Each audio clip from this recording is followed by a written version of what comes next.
Cell phones are now the way of the world. Text messaging, pictures, contacts, and apps allow consumers to do some amazing things. But snoopers can easily access your private business. We found a pastor in Mobile, Alabama, who says he recently caught one of his church members red-handed peeping on his cell phone.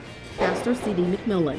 My phone was unattended for a period of time, and one of my staffers, being a little nosy about my personal life, accessed my code on my phone because they knew the code. McMillan's church member had no idea he had installed Watch It, an app for iPhone users.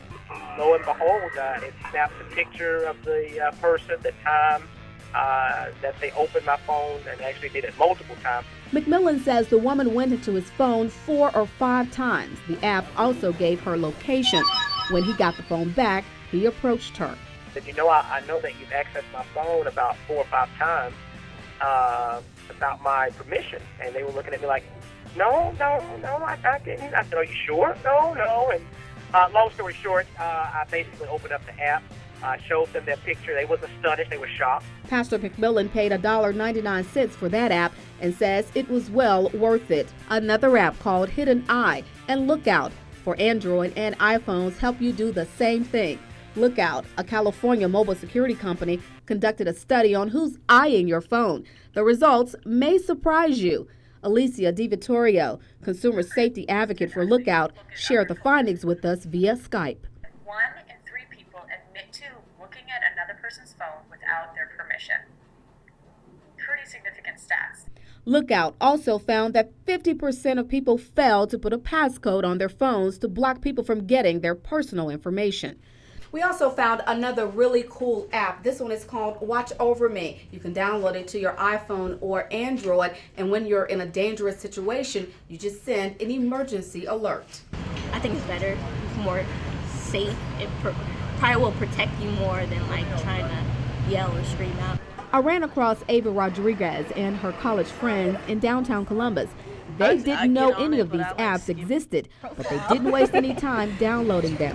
Here's how the Watch Over Me app works. First, you create an account.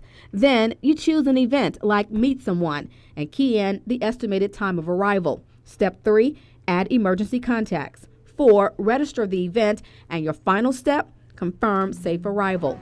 Latricia Karts is married. She was more intrigued with the snooping app than the Watch Over Me app. She let us in on a little secret as well. She admitted to snooping into her husband's phone, but she wouldn't want him looking at hers.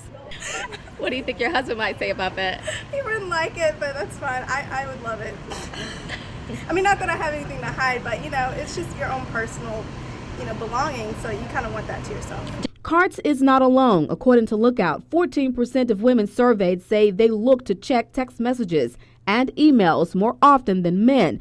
Only 8% of men polled had this motivation. Interesting we found is that men are more interested in looking at the pictures, and that the women are more interested in the call history, the texts, and the email, which is kind of an interesting nuance between difference between men and women. The Watch Over Me app and some of the Lookout apps are free. For any of these, just go to the App Store on your cell phone and start downloading. In Columbus, Rosalind Giles, WTVM News Leader 9.